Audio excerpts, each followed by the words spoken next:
नमस्कार दोस्तों, आज का ये वीडियो अगस्त के प्रतियोगिता दर्पण पर आधारित है और ये हिंदी मीडियम में की जो पत्रिका है प्रतियोगिता दर्पण उस पर आधारित है। ठीक है। और आपको बस ये करना होता है कि जो पीडीएफ हमारे पास है उसका फॉन्ट आपको नहीं दिखाई देता, लेकिन हम पेज नंबर के आधार पर टॉपिक बता देते हैं कि कौन सा पढ़ना है किस पेज नंबर में और क्या छोड़ना है।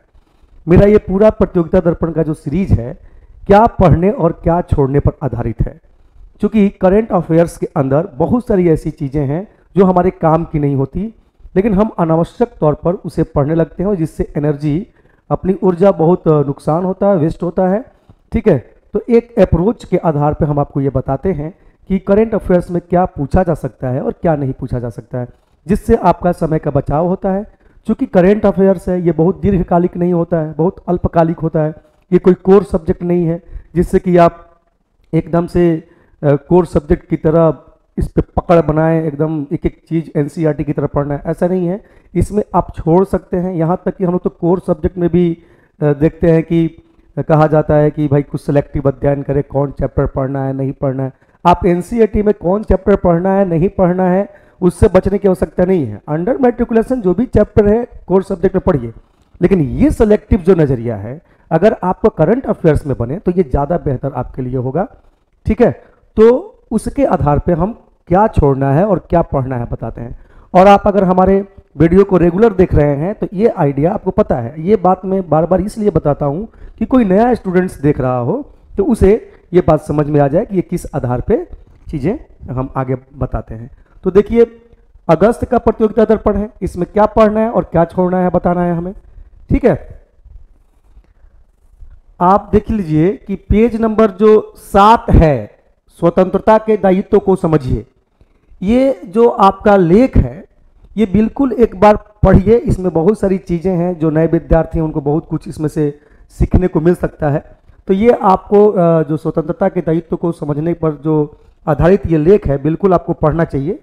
तो 7 नंबर पेज का स्वतंत्रता के दायित्व को समझिए वाला लेख आपको पढ़ना है अगस्त के प्रतियोगिता दर्पण में।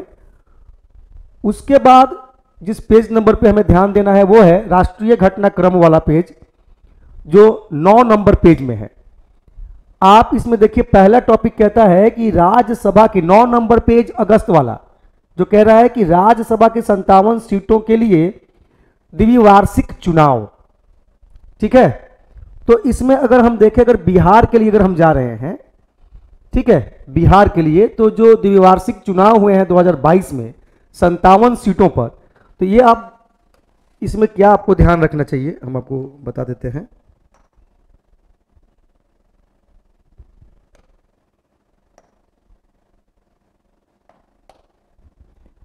आप देखिएगा जो 57 सीटें हैं वो महत्वपूर्ण है कि 57 सीटों पे चुनाव हुआ, ये आपको ध्यान रखना है। लेकिन इसमें अगर देखिएगा पेज नंबर 9 में तो जो बिहार है, बिहार से टोटल 5 सीटें गई हैं, जिसमें बीजेपी से 2, आरजेडी से 2 और जेडीयू से 1 गया है, यहां पे दिया हुआ है।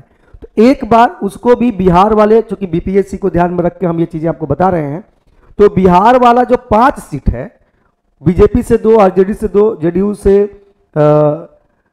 1, तो ये आपको ध्यान रखना होगा कि कितनी सीटें बिहार से गई हैं। और उसके आधार पे आपको जो राज्यसभा का जो टॉपिक है ना, जो कोर सब्जेक्ट का टॉपिक है उसका रिवाइज करके जाना चाहिए। जैसे राज्यसभा में टोटल सीटें कितनी हैं, राज्यसभा क्या विघटित होता है या नहीं होता है, इसके सदस्य कितने साल के लिए चुने जाते हैं, ठीक है, राज्यसभा का सभापति कौन होता है, ये तमाम तरह के इंफॉर्मेशन जो कोर विषय में आप पढ़ते हैं उससे जरूर इसे कंपेयर करके आगे बढ़िएगा। होता क्या है कि कभी कभी यहां से चीजें डायरेक्ट करंट से ना पूछे और इसका लिंक आपके कोर विषय से करके पूछेगा। राज्यसभा से कोई प्रश्न आ जाए तो आपको लगेगा कि अरे पॉलिटी पढ़े होते तो बन जाता। ठीक है, पॉलिटी अगर पढ़े हैं तो करंट की तुलना आप उस कोर सब्जेक्ट से करके पढ़िएगा तो आपको बहुत बेनिफिट हो सकता है। हम सभी कहीं ना कहीं कोर सब्जेक्ट पढ़े होते हैं पॉलिटी, तो करंट में ध्यान रखते समय इस राज्यसभा वाली जो टॉपिक है आप जो पढ़ते हैं पॉलिटी के बैच में या पॉलिटी पढ़ते हैं वहां पे जरूर इस टॉपिक को ट्रेडिशनली रिवाइज कर लेना है। करंट के लिए तो हमने आपको बता ही दिया, इससे ज्यादा आपको तामझाम इसमें करने की आवश्यकता नहीं है, बिना मतलब का आपका एनर्जी लॉस होगा। ठीक है, पेज नंबर 10 में आइए। पेज नंबर 10 में कहता है पहला टॉपिक कि यूरोपीय स्पेस कंपनी के रॉकेट के जरिए संचार उपग्रह GSAT-24 का फ्रेंच गुयाना से प्रक्षेपण। ठीक है, इसका ये 23 जून 2022 को ऐसा हुआ है। ठीक है, तो 23 जून चूंकि 2022 में हुआ है, तो ये डेट आप ध्यान रख सकते हैं, कोई दिक्कत नहीं है। और साथ ही फ्रेंच गुयाना आपको उसकी एक मैपिंग कर लेंगे। फ्रेंच गुयाना कौन सा देश है, क्या उसकी कैपिटल्स हैं, ये आपको ध्यान में रखना चाहिए। दूसरी बात, मैंने आपको कोर सब्जेक्ट से जोड़ दिया, एक बार बस डेट के साथ इतना ध्यान रखिएगा और बाकी इसमें ध्यान रखने की आवश्यकता नहीं है। दूसरा टॉपिक है इसमें विश्व के शीर्ष लगभग 1500 उच्च शैक्षणिक संस्थान में भारत के 41 संस्थान QS रैंकिंग। हम समझते हैं कि आप इसे छोड़ के चलिए। ठीक है, बहुत अव्यावहारिक हो जाएगा। ठीक है, इतने लिस्ट और इसमें से कुछ चीजें सेलेक्ट करना बहुत अव्यावहारिक हो जाएगा, तो आप इसे छोड़ सकते हैं। ठीक है,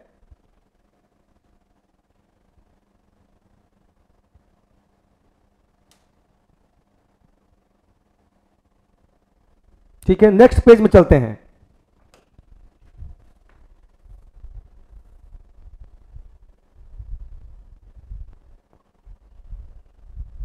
पेज नंबर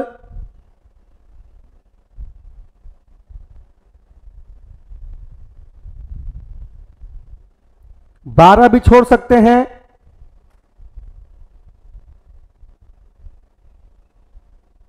अब पेज नंबर हम 13 की बात कर रहे हैं। पेज नंबर 13 में जिस तरह की टॉपिक थी, जिस तरह का टॉपिक था आपका ये कि राज्य विश्वविद्यालयों के मामले में राज्यपालों की शक्तियां मुख्यमंत्री को हस्तांतरित करने को विधेयक पश्चिम बंगाल विधानसभा में पारित। ये टॉपिक आपको तो पढ़ना ही है कि ऐसा कहां हुआ, तो बंगाल के अंदर, और साथ ही आपको राज्यपाल के अधिकारों को पढ़ना होगा कोर्स सब्जेक्ट में। क्योंकि जितने भी विश्वविद्यालय होते हैं आमतौर पे उसके जो वाइस चांसलर होते हैं, उसके चांसलर राज्यपाल होते हैं, और वो अधिकार मुख्यमंत्री को ट्रांसफर करने का ये जो आया है बंगाल के अंदर, तो क्या ये संवैधानिक संकट की स्थिति भी पैदा कर सकता है क्या? तो हम समझते हैं कि एक बार उस स्थिति से कोर सब्जेक्ट में राज्यपाल के जो पावर्स हैं उसको पढ़ लें, और साथ ही ये बंगाल की जो करेंट की घटनाक्रम है वो ध्यान में रखें। मध्य रेंज की अग्नि 4 मिसाइल का परीक्षण, इस टॉपिक को एक बार जरूर पढ़ लें। ठीक है, तो पेज नंबर 13 में ये काम आपको कर लेना है। पेज नंबर हम 14 की तरफ चलते हैं, देखते हैं क्या है उसमें। हाँ, तो पेज नंबर 14 है, तो एक एक बार जरूर पढ़ना चाहिए आपको। जिसमें विशेष फोकस की बात होगी हम वहां बता देंगे कि भाई एकदम VVI है। ठीक है, तो पृथ्वी 2 मिसाइल का रात्रिकालीन परीक्षण एक बार पढ़ना है इसको। ठीक है, एक बार पढ़ना है। ये 5, 7, 10 साल पहले इस यहां से क्वेश्चंस काफी आते थे, है ना, कुछ भी छोड़ने, लेकिन आजकल यहां से प्रश्न कभी उतना पीक 4-5 सालों में हो नहीं रहा है, लेकिन एक बार आपको पढ़ना चाहिए। सतह से हवा में मार करने वाली vertical launch short ranger surface to air missile का सफल परीक्षण, यह भी एक बार आपको पढ़ना चाहिए। 14 नंबर पेज में तीनों सेनाओं में युवाओं की भर्ती हेतु अग्निपथ योजना। तो अग्निपथ योजना किस सेंस में पढ़ना है? अग्निपथ योजना की घोषणा किस तारीख को हुआ था, यह आप ध्यान में रख के जाएंगे। ठीक है, वो कौन सा डेट था जिस दिन अग्निपथ योजना की भारत के अंदर शुरुआत हुई। ठीक है, जब इसको पढ़ेंगे तो आपको पता चल जाएगा कि कितने वर्ष से कितने वर्ष के वर्ग के विद्यार्थियों को इसमें शामिल किया जाएगा। बस इतना ही जानकारी रखिए, पीटी में क्वेश्चंस आपके सॉल्व हो जाएंगे। ठीक है, बाकी जो PSLV C-53 के जरिए सिंगापुर के 3 उपग्रहों का परीक्षण, इसे आप छोड़ सकते हैं। सिंगल यूज प्लास्टिक पर पूर्ण प्रतिबंध, पेज नंबर 14 में ये एकदम VVI हो सकता है मेरे भाई। सिंगल यूज प्लास्टिक पर पूर्ण प्रतिबंध, और क्या VVI हो सकता है जानते हैं?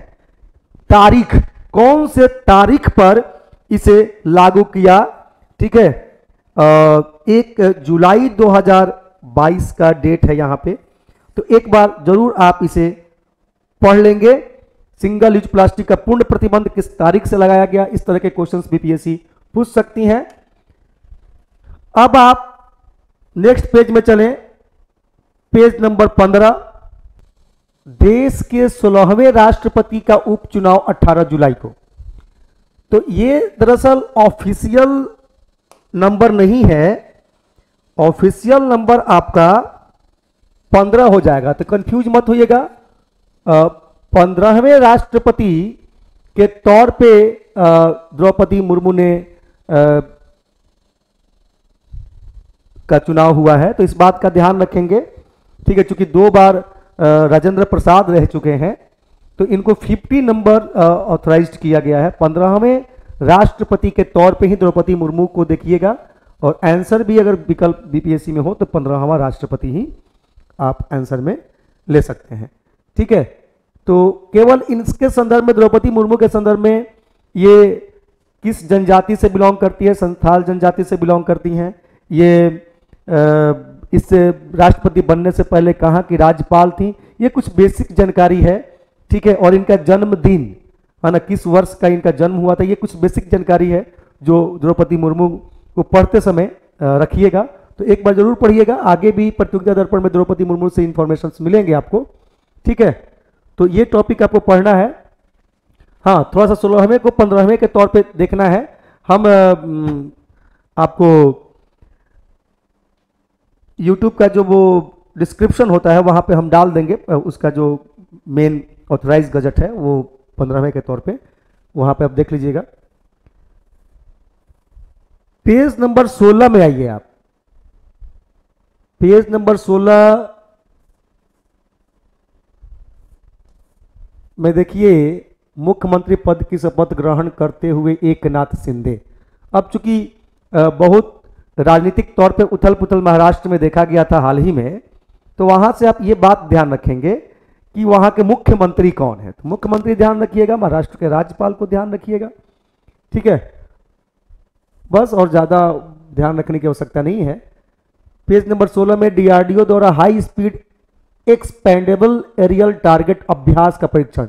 आप निश्चित रूप से इस टॉपिक को भी पढ़ेंगे, ये भी महत्वपूर्ण है आपके लिए, हो सकता है। ठीक है, डीआरडीओ द्वारा high speed expendable aerial target अभ्यास का परीक्षण, ये पढ़ना होगा। बाकी आप आगे बढ़िए छोड़ के, क्योंकि एकनाथ शिंदे वाली बात तो हमने बता ही दिया है। पेज नंबर 16 के बाद अंतर्राष्ट्रीय घटनाक्रम स्टार्ट हो रहा है, पेज नंबर 17 से। आप पेज नंबर 17 में देखेंगे, यूक्रेन व मोल्दोवा के यूरोपीय संघ की सदस्यता हेतु सदस्य देशों की सहमति।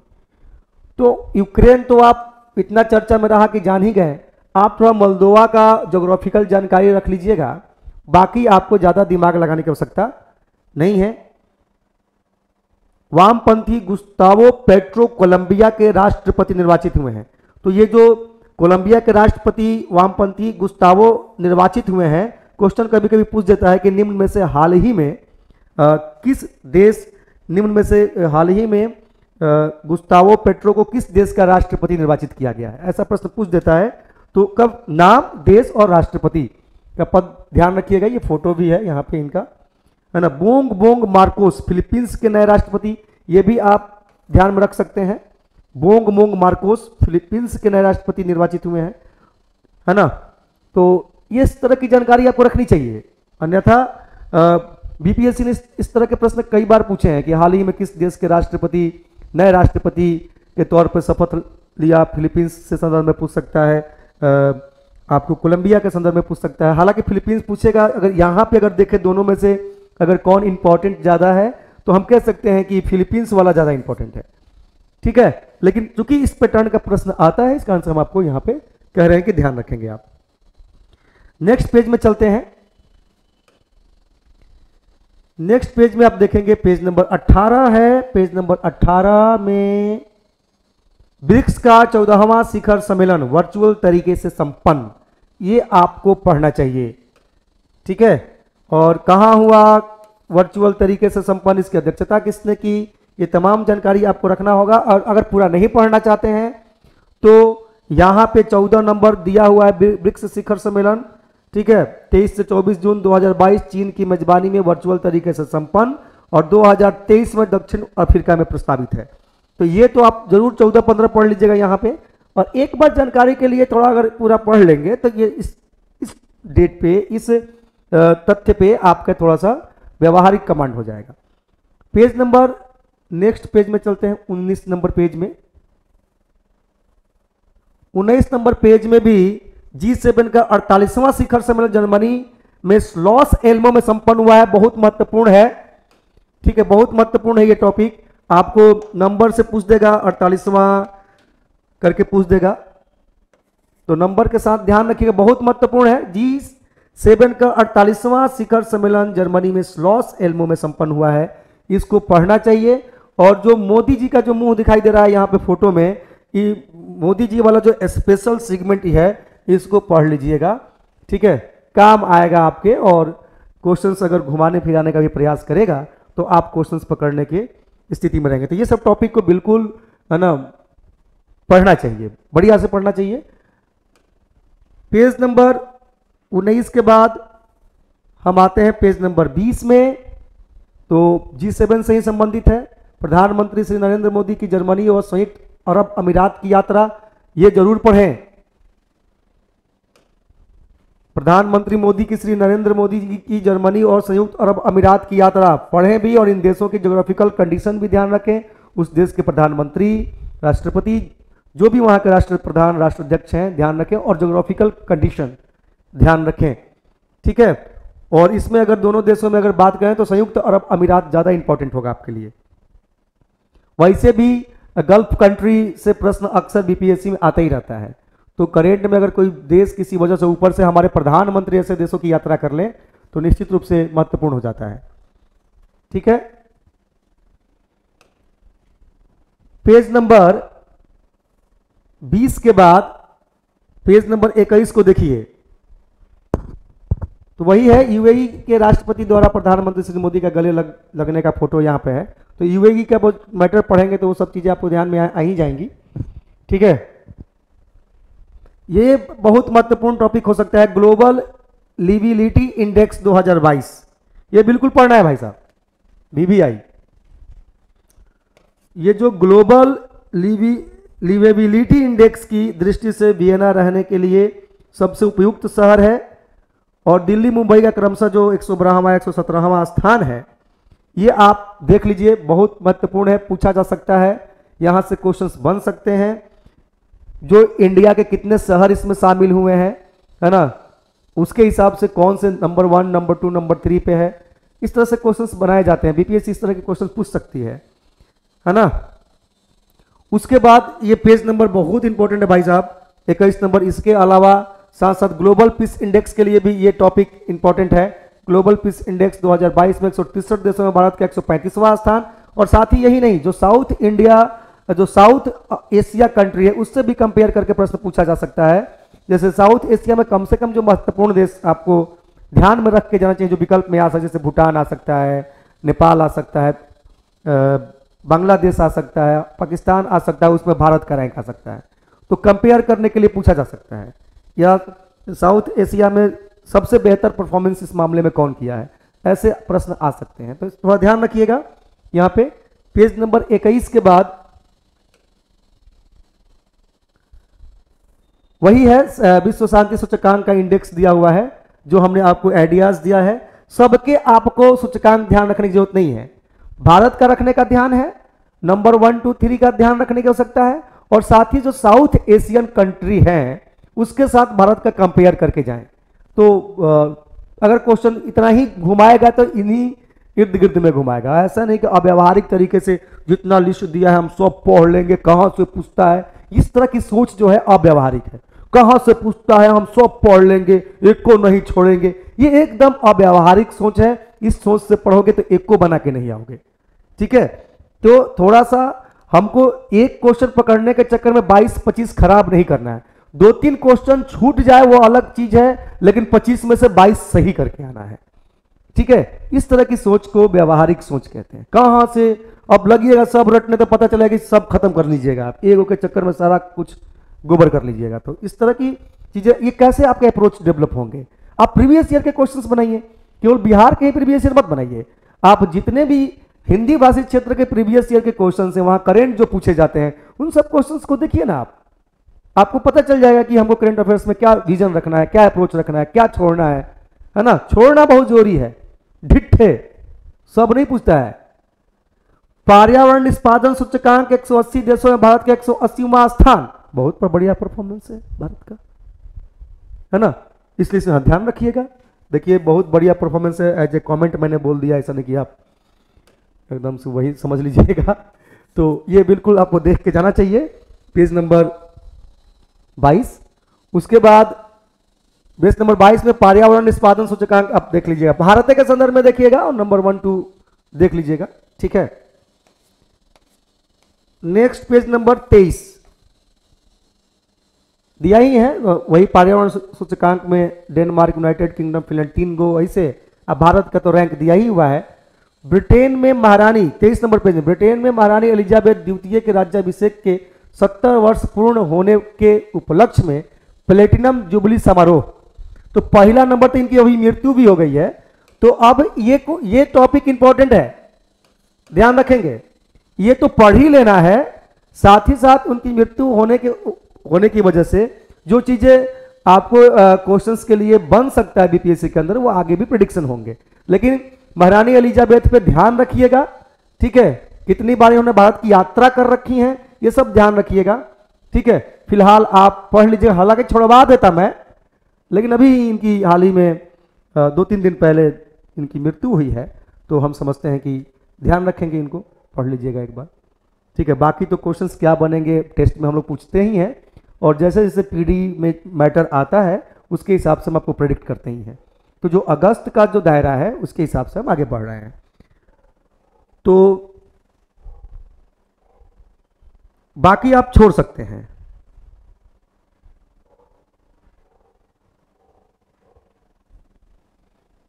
बाकी आप छोड़ सकते हैं, पेज नंबर 23 में कोई दिक्कत नहीं है।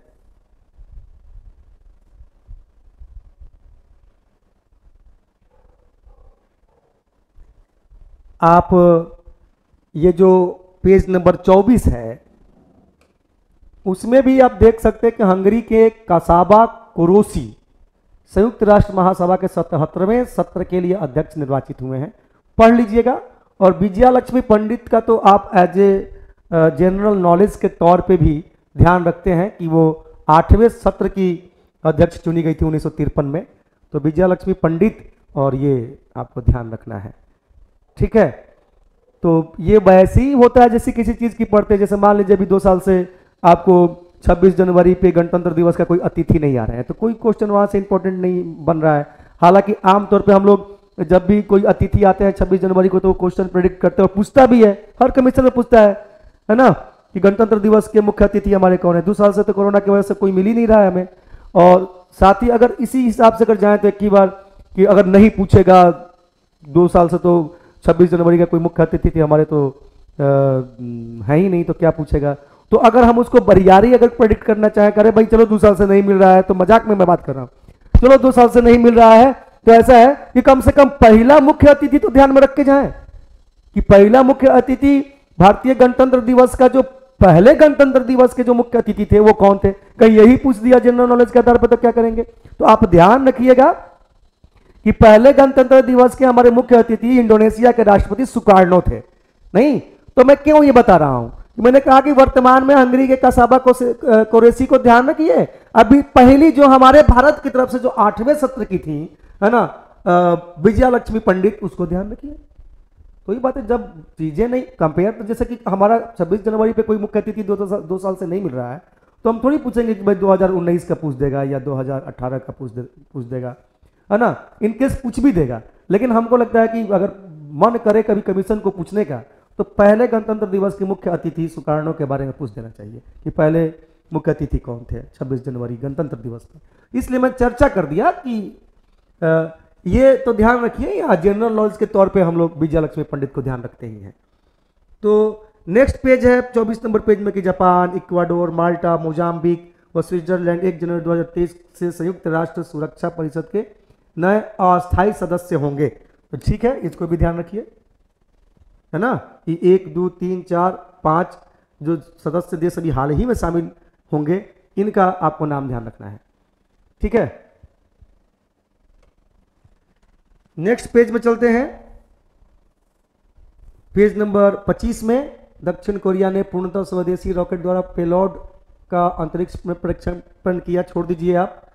पेज नंबर 25 में इजराइल में सत्तारूढ़ गठबंधन टूटने के पश्चात संसद नवंबर में नए चुनाव, इसको भी छोड़ दीजिए।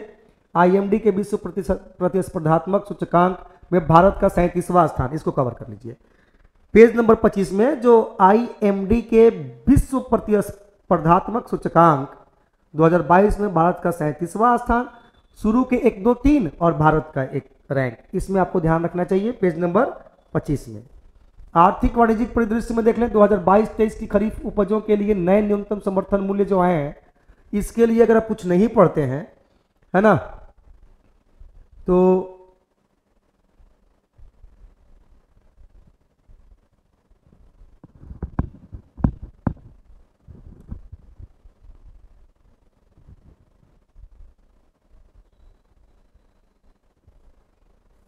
सीधे इसमें क्या करना है कि खरीफ उपजों के न्यूनतम समर्थन मूल्य में आपको ये जो चार्ट है उसमें आ जाना है।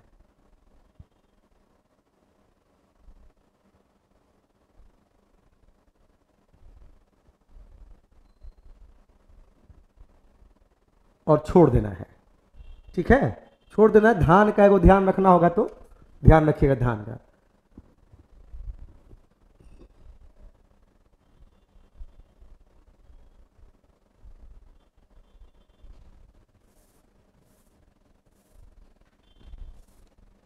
यहाँ आपको खाली 4-5 गो खरीफ फसल के एग्जाम्पल ध्यान रख के जाइएगा। न्यूनतम समर्थन मूल्य यहाँ नहीं पूछने वाला है। मुद्रास्फीति की दर भी आप छोड़ सकते हैं, कोई दिक्कत नहीं है।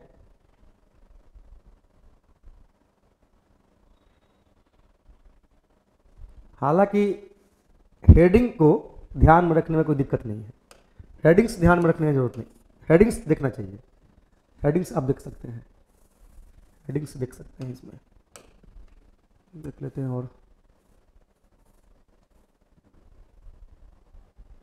देखिए, रेपो दर और अन्य संबंधित बैंकिंग दरों में पुनः वृद्धि कितनी हुई है नहीं हुई है आप नजर रखना है, रखिए। लेकिन क्या हो रहा है कि इसका मतलब क्या होता है, कॉन्सेप्ट ध्यान रखिए। रेपो रेट का कॉन्सेप्ट ध्यान रखिए, रिवर्स रेपो का कॉन्सेप्ट ध्यान रखिए, सीआरआर का कॉन्सेप्ट ध्यान रखिए, बैंक रेट का कॉन्सेप्ट ध्यान रखिए। सवाल कमीशन में कॉन्सेप्ट पे पूछते हैं, ठीक है। आंकड़े, बैंक रेट कितना है, सीआरआर कितना है, ये आज के दिनों में, इन 5-6 वर्षों में इस तरह के प्रश्न कम आते हैं कमीशन के अंदर। हाँ, कॉन्सेप्ट पे प्रश्न आते हैं, ठीक है, क्योंकि ये ऐसे दर हैं जो आपके मार्केट में लिक्विडिटी का फ्लो बढ़ा सकते हैं, लिक्विडिटी का फ्लो घटा सकते हैं। तो एक नीतिगत आधार पे भी इसे कॉन्सेप्ट के आधार पे पढ़ना चाहिए, और कॉन्सेप्ट के आधार पे पढ़ेंगे तो क्वेश्चन हो जाएगा। अब ये प्रतियोगिता दर्पण में हम इनके कॉन्सेप्ट क्या समझाएंगे, ये आपके कोर सब्जेक्ट में समझने की चीजें हैं। जब आप इकोनॉमिक्स का कोर विषय पढ़ रहे होंगे, है ना, जो मूलभूत आपका जो विषय है वो पढ़ रहे होंगे, है ना, तब यहां से हम आंकड़े क्या बताए आपको नजर रखना है, रखिए। बाकी कॉन्सेप्ट पे क्वेश्चंस बनेंगे। 29 नंबर पेज, रेट तो यही हुआ है, कोई दिक्कत नहीं है।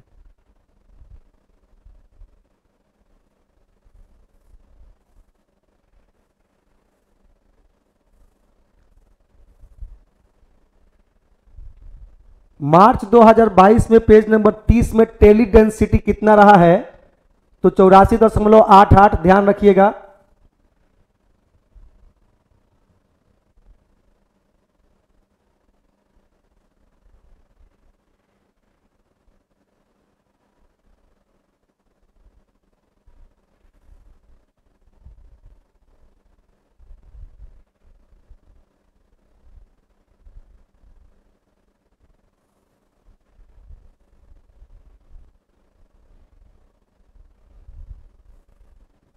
पेज नंबर 31 में जो चार्ट दिया है, प्रमुख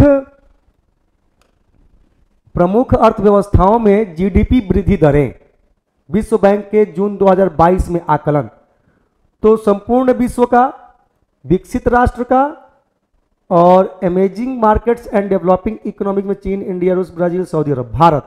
तो ये भारत वाला थोड़ा ध्यान रखिएगा, ठीक है, भारत ध्यान रखिएगा, बाकी आप इग्नोर कीजिए, ठीक है, बाकी आप इग्नोर कीजिए। पेज नंबर जो 31 है उसमें जो भारत के जो अनुमानित जो आपका जीडीपी वृद्धि दर है विश्व बैंक का, वो ध्यान रखिएगा। 2021 का भी दिया हुआ, 2022 का भी, 2023 का भी। तो 2022 का तो जरूर ध्यान में रख के जाइएगा, ठीक है। हालांकि अभी हाल ही में रिपोर्ट आया है कि घटा भी दिया है कुछ, तो हालांकि इस अगस्त के प्रतियोगिता दर्पण से ये नजरिया बेहतर होता है, लेकिन अप टू डेट इसका लेना होगा आपको, है ना, कि ये सर ने बताया है कि वर्ल्ड बैंक का क्या अनुमानित आकलन है। अगर अभी कोई वर्तमान में इस सप्ताह में अगर इस आकलन में किसी प्रकार का सुधार है तो उसको देख के जाना है।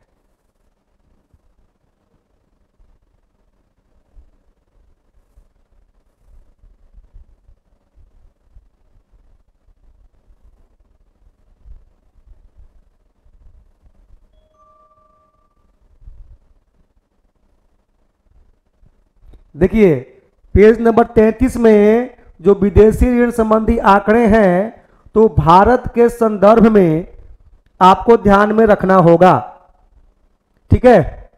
तो विदेशी ऋण संबंधी आंकड़े आरबीआई के जो ये आरबीआई का रिपोर्ट है, कुल विदेशी ऋण 620.7 अरब डॉलर, ठीक है, ये आपको ध्यान रखना होगा और इस कर्जे से घबराना नहीं है, ठीक है। इतना कर्जा तो आदमी, अब ऐसा नहीं है कि रोटी या दाल चलाने के लिए ये सब कर्जा है, ठीक है। अब मान लीजिए कि आप कोनो इंफ्रास्ट्रक्चर डेवलप कर रहे हैं किसी पर, ये लेन देन के कर्जे, इसको लेके इतना भयाक्रांत नहीं होना है।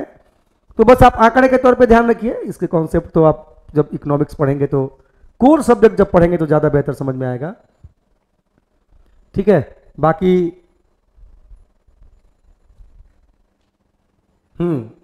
विश्व व्यापार संगठन का इसी पेज नंबर में 33 में विश्व व्यापार संगठन का 12वां मंत्री स्तरीय सम्मेलन जेनेवा में संपन्न, ये देख लेना है, ठीक है। भारत की तरफ से कौन गए थे ये भी देख लेना है, पढ़ेंगे तो पता चल जाएगा, ठीक है। ये टॉपिक महत्वपूर्ण है।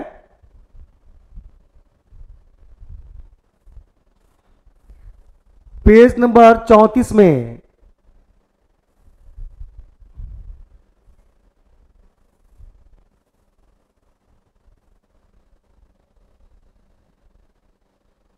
विश्व व्यापार संगठन के मंत्री स्तरीय सम्मेलन का लिस्ट दिया हुआ है, तो जरूर देख लेंगे आप। कुछ प्रिंट मिस्टेक है यहां पे, उसको आप देख लेंगे, क्योंकि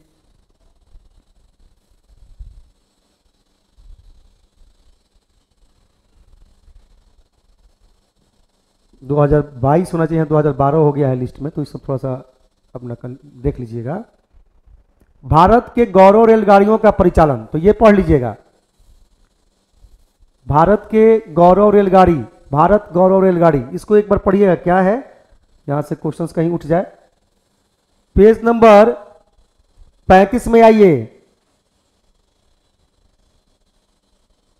परमेश्वर अय्यर नीति आयोग के नए सीईओ, ध्यान रखिएगा। पेज नंबर 35 में, पेज नंबर 35 में परमेश्वर अय्यर नीति आयोग के नए सीईओ, ध्यान रखेंगे।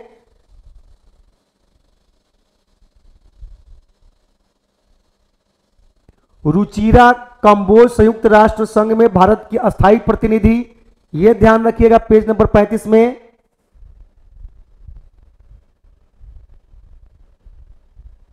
न्यायमूर्ति रंजना देसाई प्रेस काउंसिल की नई अध्यक्ष, इसको भी आप ध्यान रखिएगा पेज नंबर 35 के अंतर्गत।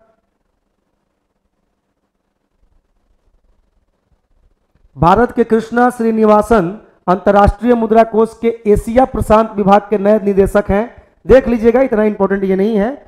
बाकी पेज नंबर 36 में आइए,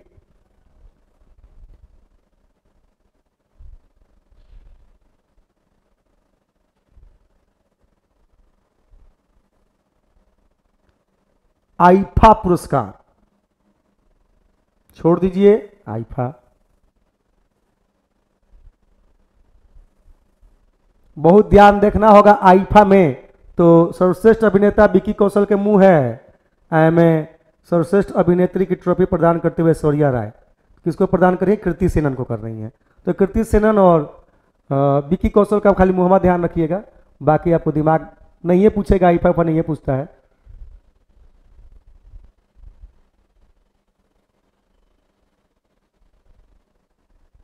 मिस इंडिया वर्ल्ड वाइड प्रतियोगिता आयोजन कहां हुआ है? वाशिंगटन में। पेज नंबर 36 में जो दिया है कहां हुआ है, तो वाशिंगटन में, ये ध्यान रखिएगा। मिस इंडिया वर्ल्ड वाइड 2022 का जो प्रतियोगिता आयोजन हुआ है वाशिंगटन में हुआ है, ये ध्यान रखिएगा पेज नंबर 36 के अंदर। और पढ़िएगा तो इसमें कौन जीता है? तो वैदेही डोगरी इसे प्रथम उप विजेता रही है। तो पढ़िएगा तो इसे पता चल जाए कौन विजेता रही है इसमें, ठीक है। बाकी कहाँ हुआ इतना ही से काम चल जाएगा। बाकी आप छोड़ दीजिए। वर्ष दिवस में विश्व पर्यावरण दिवस 5 जून ध्यान रखना है। विश्व खाद्य सुरक्षा दिवस 7 जून ध्यान रखना है। बाल श्रम निषेध दिवस 12 जून ध्यान रखना है। 14 जून विश्व रक्तदाता दिवस भी देख के जा सकते हैं। ऐसी बता दे रहे हैं कौन कौन इंपॉर्टेंट है। अंतर्राष्ट्रीय योग दिवस 21 जून, वो तो आपको देख के जाना चाहिए कि अंतर्राष्ट्रीय योग दिवस 21 जून को मनाया जाता है। हर साल जो मनाया जाता है उसका थीम क्या है ये भी आप ध्यान रखेंगे, ठीक है। तो 2022 में 7वें योग दिवस मनाया गया है, ठीक है, तो ध्यान रखेंगे। और इसका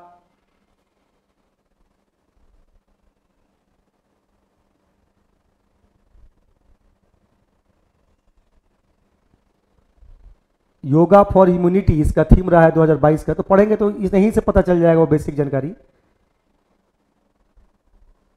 29 जून ध्यान रखना है।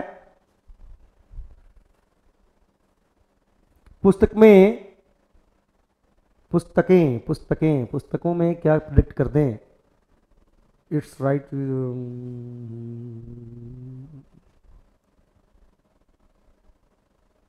State of terror, Hillary Rodham Clinton और लुइस पैनी, ये ध्यान एक बार नजर रखिएगा।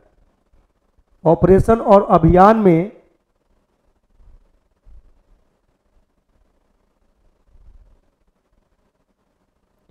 बहुराष्ट्रीय, पेज नंबर 38 में बहुराष्ट्रीय सैन्य अभ्यास खान क्वेस्ट 2022 में भारत की भागीदारी, तो ये मंगोलिया में संपन्न हुआ है, ये ध्यान रखेंगे। रिम पैक एक बार पढ़ लीजिएगा पेज नंबर 38 में ही। ब्रिक्स देशों की वित्त मंत्रियों का सम्मेलन पेज नंबर 38 में ही पढ़ लेना है।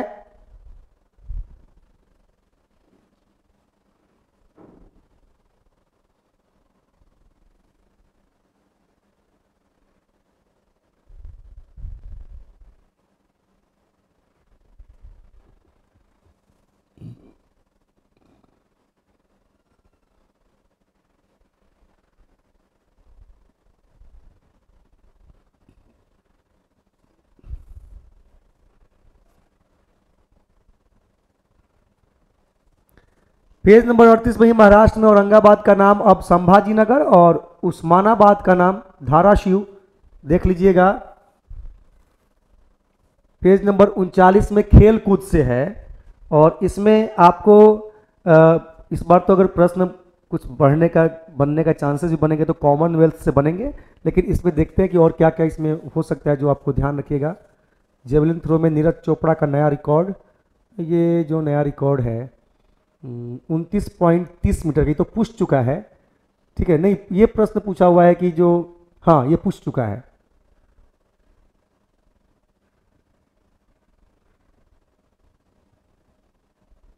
ये वाला नहीं पूछा है। जो ओलंपिक में उन्होंने भाला फेंका है वो जो उनका कितना मीटर दूरी पे फेंका था वो ध्यान रखना है।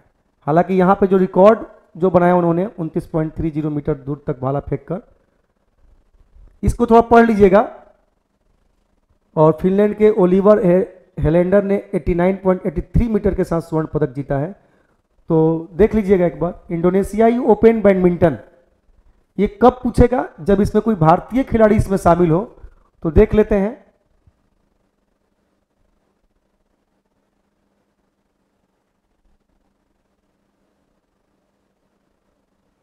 भारतीय खिलाड़ी इसमें हमको नहीं दिखाई दे रही हैं कोई, तो हम समझते हैं कि इसको छोड़ के चलिए, कम नहीं है। ऑस्ट्रेलियन, अमेरिकन, विंबलडन, तो विंबलडन पूछना होगा तो अच्छा बैडमिंटन है, तो बैडमिंटन में कोई इंडियन खिलाड़ी है ही नहीं, तो हम क्या इसमें कहें, छोड़ दीजिए। नहीं छोड़िएगा तो कितना पढ़िएगा। Indonesia open, Indonesia, US open golf छोड़ दीजिए, भारत दक्षिण में छोड़ दीजिए, छोड़ दीजिए, छोड़ देना है। पेज नंबर 40 में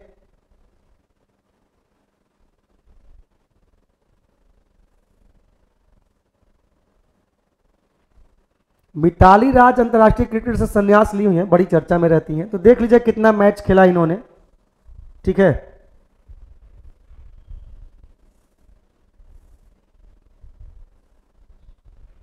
बाकी आप छोड़ दीजिए। पेज नंबर 41 देख लेते हैं।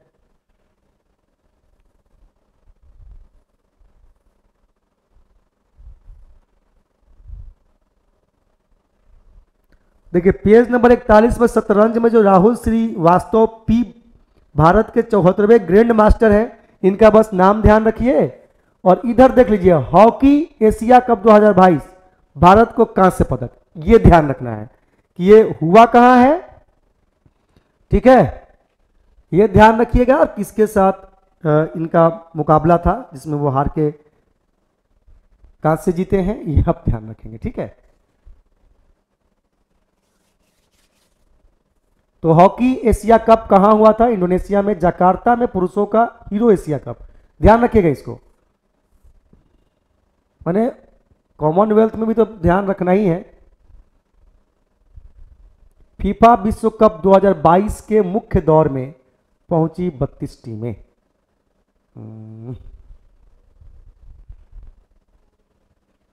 यहां तो बस यही इंपॉर्टेंट हो सकता है कि 22वां जो फीफा का जो विश्व कप है फुटबॉल का, कहां आयोजित हो रहा है, कतर में आयोजित हो रहा है, बस ध्यान रखिएगा इसको, शुभंकर ध्यान रखिएगा इसका। बाकी जर्मन ओपन ये सब छोड़ ही देना है, कोई दिक्कत नहीं है। तो 2022 में कतर में प्रस्तावित था, और उसके बाद 4 साल के बाद 2026 में अमेरिका में। छोड़ दीजिए बाकी। पेज नंबर 42 फ्रांसीसी ओपन टेनिस टूर्नामेंट, ये पूछता है, देखिए अक्सर एकल पूछता है। तो पेज नंबर जो आपका 43 है, पेज नंबर 43 वो देख लीजिए।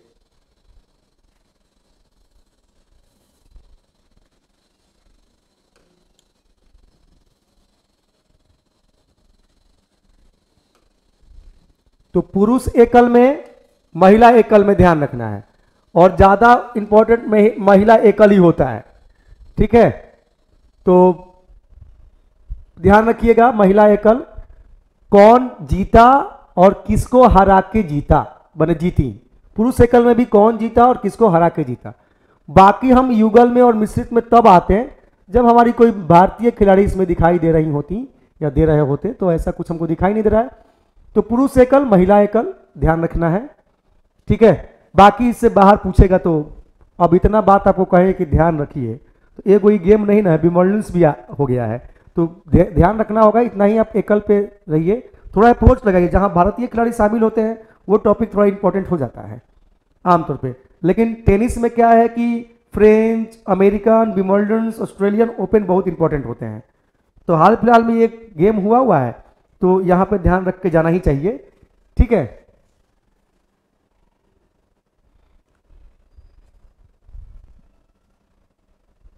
खेलो इंडिया युवा खेलों में हरियाणा का पहला और महाराष्ट्र का दूसरा स्थान। एक नजर हेडिंग्स पे देके आगे बढ़ जाना है, और बाकी पेज में चलते हैं। क्या है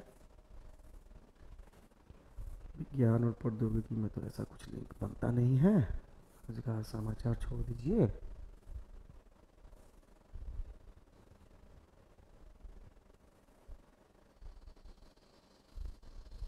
भारत में विदेशी प्रत्यक्ष निवेश,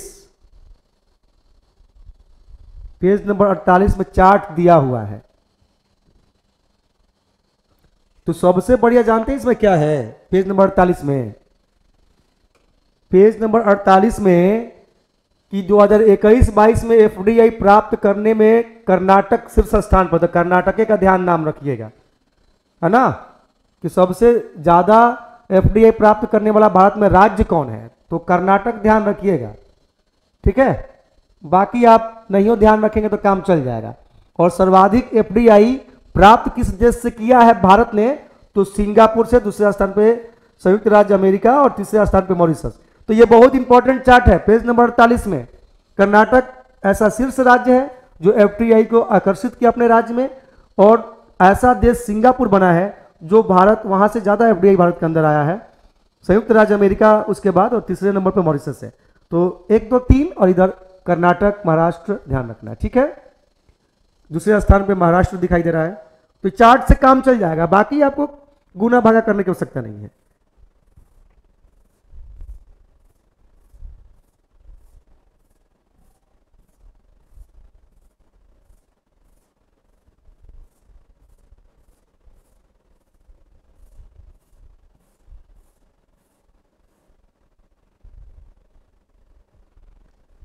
देखिए, भारत में गीग और प्लेटफॉर्म अर्थव्यवस्था का बढ़ता दायरा, समय मिले तो ये लेख पढ़िए, इससे आपका दायरा बढ़ता है, मानसिक लेवल, आपका माइंड एक्सपेंड होता है इससे, तो होना चाहिए, ठीक है। ये सब लेख समय मिले तो जरूर पढ़िए। गीग इकोनॉमिक्स से मेंस में क्वेश्चंस आ सकते हैं, पीटी में भी बन सकते हैं, कोई दिक्कत नहीं है। दल बदल एवं दल बदल विरोधी अधिनियम बिल्कुल पढ़ना चाहिए, आजकल तो ये बहुत रिलेवेंट टॉपिक है, मेंस में भी आएगा, पीटी में भी दल बदल से आएगा ही आएगा प्रश्न।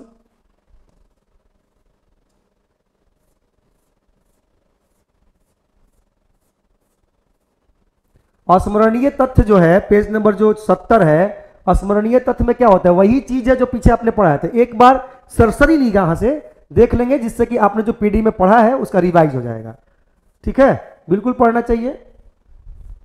बाकी आप पीटी की तैयारी कर रहे हैं तो इसको आप छोड़ सकते हैं, बाकी आप मेंस की तैयारी कर रहे हैं तो बिल्कुल प्रतियोगिता दर्पण को बचा कर रखिएगा, मेन की तैयारी करते समय काफी काम आने वाला है आपके। वर्तमान में चर्चित विभिन्न अवधारणाएं, तो जो चर्चित विभिन्न अवधारणाएं हैं,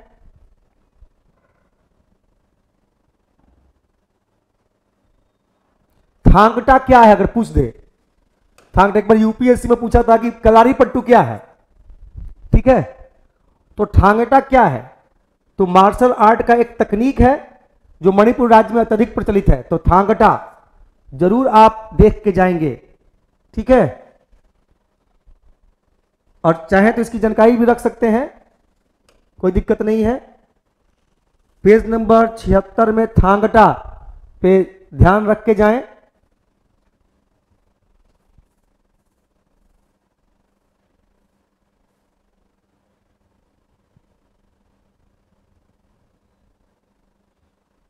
और एक और टॉपिक है भाई इसी पेज में, झांसी कला, गोंड कला, रोंगन चित्रकला। सुर्खियों में क्यों? क्योंकि टोक्यो में आयोजित क्वाड शिखर सम्मेलन में भारतीय प्रधानमंत्री नरेंद्र मोदी ने अमेरिकी राष्ट्रपति को झांसी कला पैनल, ऑस्ट्रेलियाई प्रधानमंत्री को गोंड कला पेंटिंग और जापानी प्रधानमंत्री को रोगन पेंटिंग उपहार के तौर पे दिया है।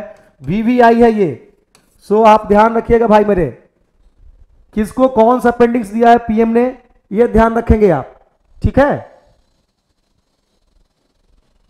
नेक्स्ट पेज में चलते हैं,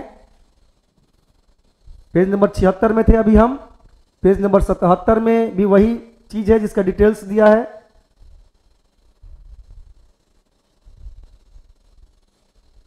नवीकरणीय वैश्विक स्थिति रिपोर्ट, पेज नंबर 77।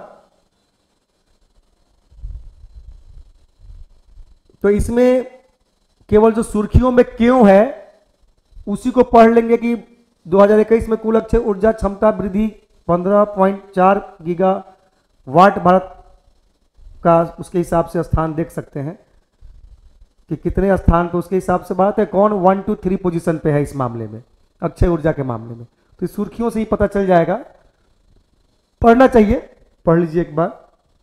नवीकरणीय ऊर्जा बायोमास का टॉपिक है पेज नंबर 78 में, पढ़ना होगा, पढ़ना होगा आपको। बायोमास वाला टॉपिक आपको पढ़ना होगा पेज नंबर 78 में।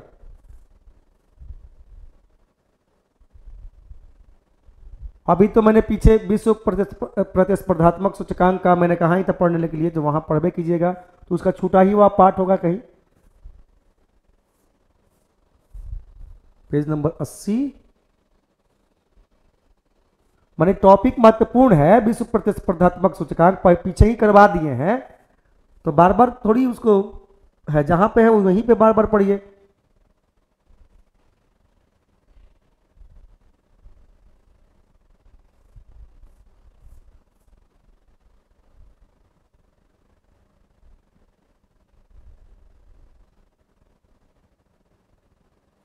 इफको के बारे में पढ़ लीजिएगा, पेज नंबर 81, पेज नंबर 81 में इफको जो दिया है बॉक्स में उसको पढ़ लीजिएगा। ऐतिहासिक स्थल एवं ऐतिहासिक व्यक्तित्व है, तो पढ़ने लायक सब है। अब इतिहास और ज्योग्राफी और इकोनॉमिक्स हम प्रतियोगिता दर्पण से ठीक करेंगे तो इसको बहुत लंबा समय लग जाएगा और ऑर्डर में इसको लाने में, तो ये तो हम नहीं कहेंगे कि आप इन सब चीज़ों से अपने विषय को, कोर सब्जेक्ट को ठीक कीजिए। कोर सब्जेक्ट पढ़े होते तब बताते कायथा का मतलब क्या है, कोल्डियवा। तो इसमें जो अक्सर पूछने वाला टॉपिक है वो कोल्डियवा है। तो पेज नंबर 82 में कोल्डियवा, तो कोल्डियवा में क्या पूछेगा, नवपाषाणकालिक स्थल है और चावल का खेती का साक्ष्य भारत में कोल्डियवा में ही मिला है, और विश्व स्तर पे भी पूछेगा चावल की खेती का प्रथम साक्ष्य तो कोल्डियवा ही होगा।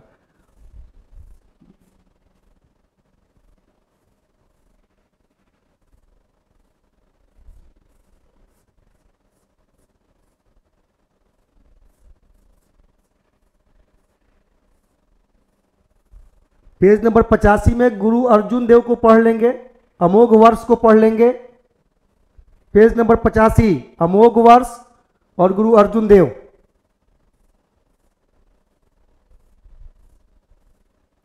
चूंकि इस बार राष्ट्रपति का निर्वाचन हुआ है, ठीक है, राष्ट्रपति का निर्वाचन हुआ है इस बार, तो राष्ट्रपति जो टॉपिक है, ठीक है, राष्ट्रपति टॉपिक कोर सब्जेक्ट से, उपराष्ट्रपति टॉपिक कोर सब्जेक्ट से इंपॉर्टेंट है। तो आप पॉलिटी में जो राष्ट्रपति पढ़ते हैं, उपराष्ट्रपति पढ़ते हैं, उसको पढ़ के जाइएगा, 2-3 क्वेश्चन के लाभ हो सकता है, ठीक है। करेंट में जो बातें हो तो हम आपको बता ही रहे हैं, लेकिन कोर सब्जेक्ट से मिला के पूछ सकता है, टॉपिक इंपॉर्टेंट हो गया है करेंट के साथ साथ। तो भारत के राष्ट्रपति के निर्वाचन के बारे में यहां दिया है, यहां भी पढ़ेंगे तो नॉलेज होगा बहुत कुछ, लेकिन कोर सब्जेक्ट में अगर बढ़िया से पढ़े होंगे तो वहां आप पढ़ लीजिएगा। उसके बाद इस लेख को पढ़ लेंगे तो कई आइडियाज आपके बिल्डअप हो जाएंगे।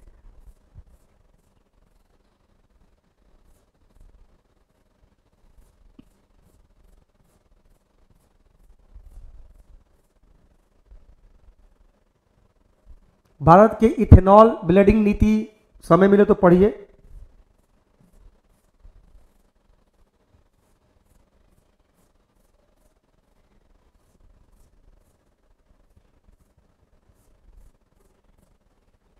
मेंस के लिए आप लेख को प्रतियोगिता दर्पण रेगुलर जो लेते हैं बचा के रखिएगा, पीटी देने के बाद लेख पे ही काम कीजिएगा।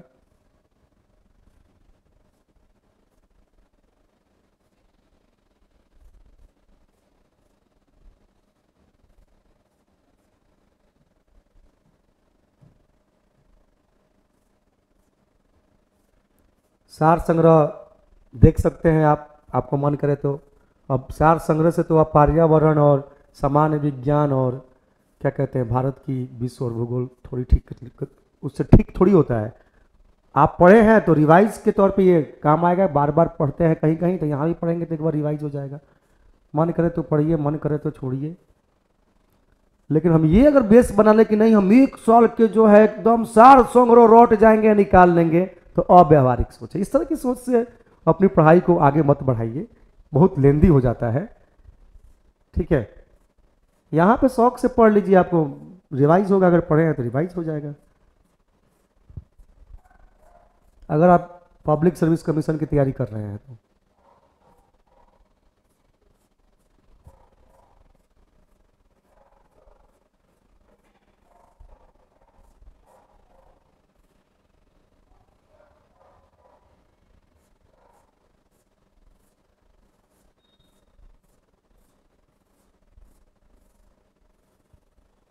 उत्तर प्रदेश लोक सेवा आयोग प्रारंभिक परीक्षा 12 जून 2022 को हुआ था। उसके प्रश्न पत्र हल दिए हुए हैं। इसमें आपको क्या करना है, सारे प्रश्न को देखना होगा, देख के जाइएगा। इसमें करेंट जो राष्ट्रीय स्तर के करेंट होंगे, जो राज्य स्तर वाला करेंट होगा उसको छोड़ दीजिएगा, वो स्पेशल उसके राज्य का होगा। तो राष्ट्रीय स्तर के जो भी करेंट होंगे एकदम एक्सेप्ट कर लीजिएगा। और ट्रेडिशनल क्वेश्चन हिस्ट्री के, पॉलिटी के, इकोनॉमिक्स के, साइंस के और जो भी सब्जेक्ट अन्य होंगे, जो ट्रेडिशनल क्वेश्चंस होंगे, परंपरागत क्वेश्चन जो उसके राज्य विशेष से नहीं होगा, उसको छोड़ के आप जरूर कवर कर लीजिएगा। लगभग ये यूपी पीसीएस के क्वेश्चंस काफी इंपॉर्टेंट हो सकते हैं बिहार के लिए। हो सकता है इस सेट से 2-3 क्वेश्चंस आपको डायरेक्ट आ जाए। केवल राज्य स्पेशल करेंट और राज्य स्पेशल छोड़ के सब करेंट सहित निकल जाइए, क्योंकि करेंट का एग्जाम है, इसलिए कोई दिक्कत नहीं है। कितने क्वेश्चन है टोटल इसमें? लगभग 150 आसपास क्वेश्चन है। तो 150 में से तो 50-60 को छूटिए जाएगा आपका। लगभग 90 से 100 क्वेश्चन ही काम के होंगे। और हम समझते हैं कि इसमें आंसर भी दे ही दिया है नीचे, तो आराम से सेट एकदम कंप्लीट है, बना के जाइएगा। खाली यूपी का स्पेशल राज्य और करेंट यूपी का स्पेशल छोड़ देना है।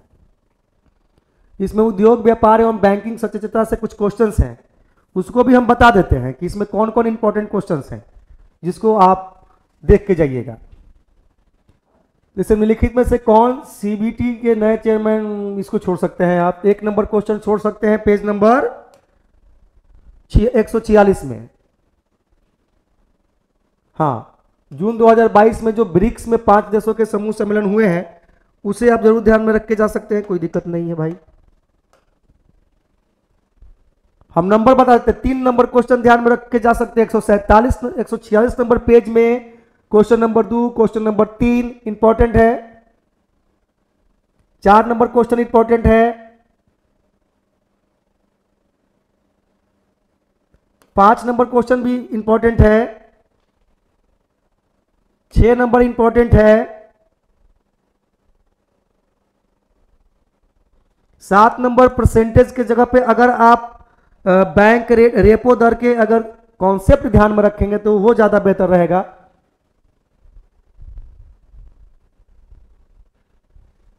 8 नंबर के भी आंकड़े के जगह पे आप उसके कॉन्सेप्ट ध्यान रखिए, एसएलआर के।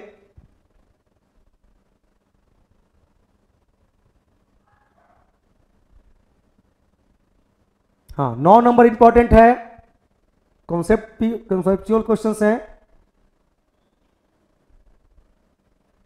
भारत में रिजर्व बैंक के डिप्टी गवर्नर के कितने पद हैं? ठीक है, इंपॉर्टेंट होता है, इस पे नजर रख सकते हैं कहीं। 11 नंबर क्वेश्चन देख लीजिएगा। 12 नंबर,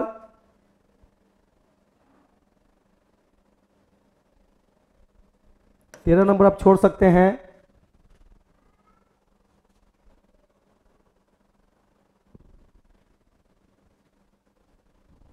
14 छोड़ सकते हैं। 15 नंबर क्वेश्चन क्या है भाई?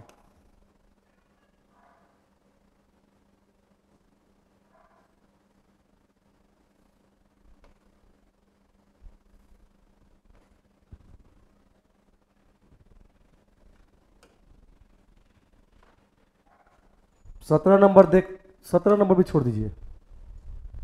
कार्यकारी अधिकारी, मुख्य कार्यकारी अधिकारी आना देख सकते हैं। 17 नंबर भी देख सकते हैं, कोई दिक्कत नहीं है।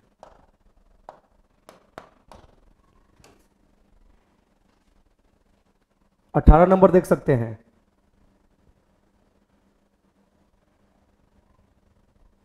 चलिए धान का यहाँ पे न्यूनतम समर्थन मूल्य छोड़ दीजिए, ये सब ना, मतलब कि बहुत ज़्यादा लेंदी हो जाएगा। 19, 20, 21 छोड़ सकते हैं, कोई दिक्कत नहीं है।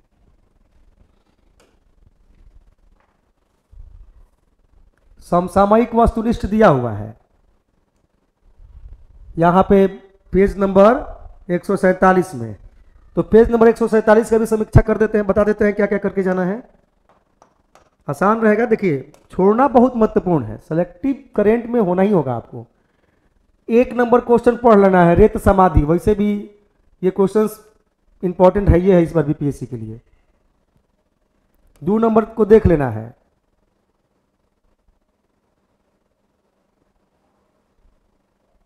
3 नंबर छोड़ देना है। 4 नंबर छोड़ देना है।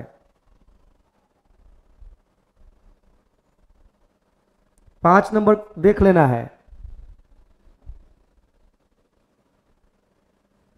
6 नंबर देख लेना है। 7 नंबर देख लेना है।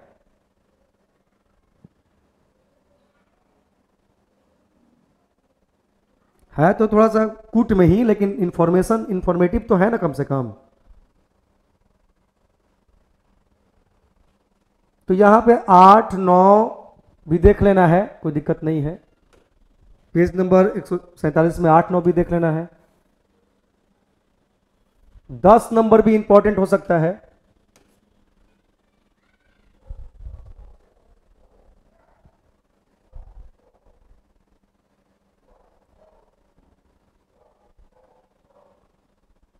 तेरह नंबर इंपॉर्टेंट हो सकता है। 13 नंबर इंपॉर्टेंट हो सकता है। 14 नंबर इंपॉर्टेंट हो सकता है। तो 13, 14 यहां पे आपको 11, 12 छोड़ देना है, लेकिन 13, 14 कवर कर लेना है। ठीक है। और देखते हैं क्या है इसमें और क्वेश्चन। पेज नंबर 147 के बाद 148 में आइए आप। 148 में 148 नंबर क्वेश्चन भी इंपॉर्टेंट। 148 नंबर पेज में प्रश्न संख्या जो आपका 16 है, इंपॉर्टेंट है।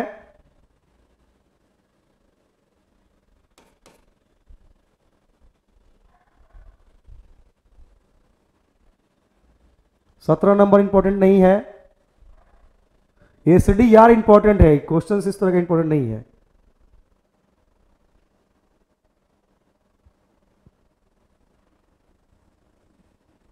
अठारह नंबर देख लीजिए, नॉलेज के लिए भी देख सकते हैं।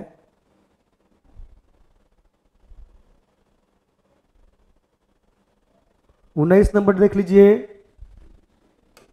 19 नंबर भी देख लीजिए। 20 नंबर कवर कर लीजिए। 20 नंबर क्वेश्चन इंपॉर्टेंट है। पेज नंबर 148 में 20 नंबर क्वेश्चन इंपॉर्टेंट है।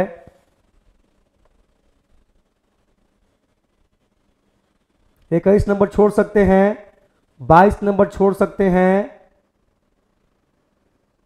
नहीं, 22 नंबर भी कवर कर सकते हैं। 23 नंबर छोड़ सकते हैं।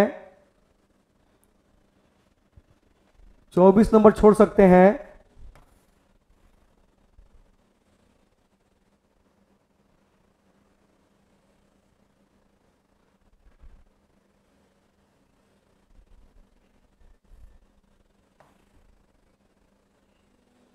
26 नंबर देख लीजिएगा।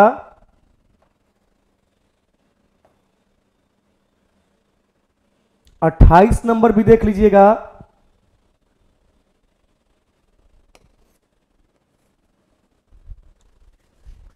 फिर पेज नंबर 149 में 30 नंबर बहुत इंपॉर्टेंट है, देख लीजिएगा। पेज नंबर 149 में 30 नंबर इंपॉर्टेंट है क्वेश्चन, जिसमें क्वार जल विद्युत परियोजना किस नदी पर प्रस्तावित है, ये बहुत महत्वपूर्ण है। अब आप आगे छोड़ सकते हैं, कोई दिक्कत नहीं है। देख लेते हैं, सारा पेज देख लेते हैं, टेंशन न लें। जो भी पेज इंपॉर्टेंट होंगे हम बता देंगे, केवल आपको पढ़ना है।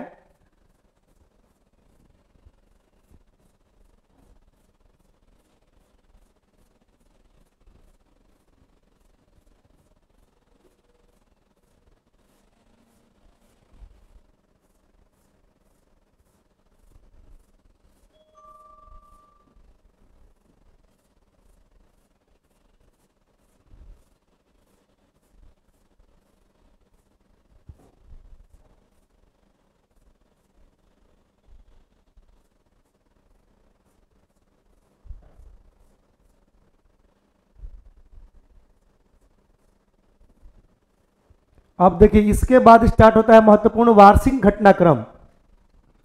तो देखिए क्या है कि जो वार्षिक घटनाक्रम है ये वही है, हम आपको जनवरी से प्रतियोगिता दर्पण, जनवरी या फरवरी से प्रतियोगिता दर्पण हम आपको रेगुलर दे रहे हैं, ठीक है।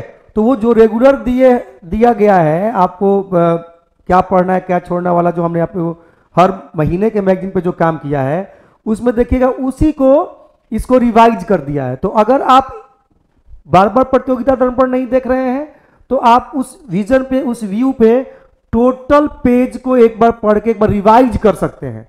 जो जो भी कराया गया है, दृष्टि दिया गया कि ये छोड़ना नहीं है, ये कर लेना है, तो वो सारी चीजों को आप रिवाइज के तौर पे देख सकते हैं। अगर मैं इसको करवाऊंगा तो ये रिपीट होगा, ठीक है। तो ये रिवाइज के लिए है, आप चाहें तो एक पेज पढ़ के पूरा एक साल के करेंट को, 6 महीने करेंट को रिवाइज कर सकते हैं, ठीक है। तो यहां से आप आगे रिवाइज का चल रहा है, आप चाहे तो रिवाइज कर सकते हैं, कोई दिक्कत नहीं है। इंपॉर्टेंट मैगजीन है, इससे भी इंपॉर्टेंट तो सितंबर वाला है, ठीक है, वो भी हम 1-2 दिन में जारी कर देंगे दोस्तों, ठीक है। हम समझते हैं कि आपको इस सीरीज से बिल्कुल लाभ मिल रहा होगा और आपका समय भी बच रहा होगा, ठीक है। और इसी तरीके से आप हमें, आपसे भी हमको मोटिवेशन की आवश्यकता है, कहीं ना कहीं आप लोगों से भी हमको सीखने को मिलता है। तो हम समझते हैं कि इससे बिल्कुल आपको भी लाभ मिल रहा होगा। तो निश्चित रूप से जो भी आप फील करते हैं, जो भी आप सोचते हैं इस वीडियो को लेके, निश्चित रूप से आप चाहें तो कमेंट बॉक्स में हमको सलाह दे सकते हैं, हम उसके हिसाब से काम करने का प्रयास करेंगे, ठीक है। धन्यवाद।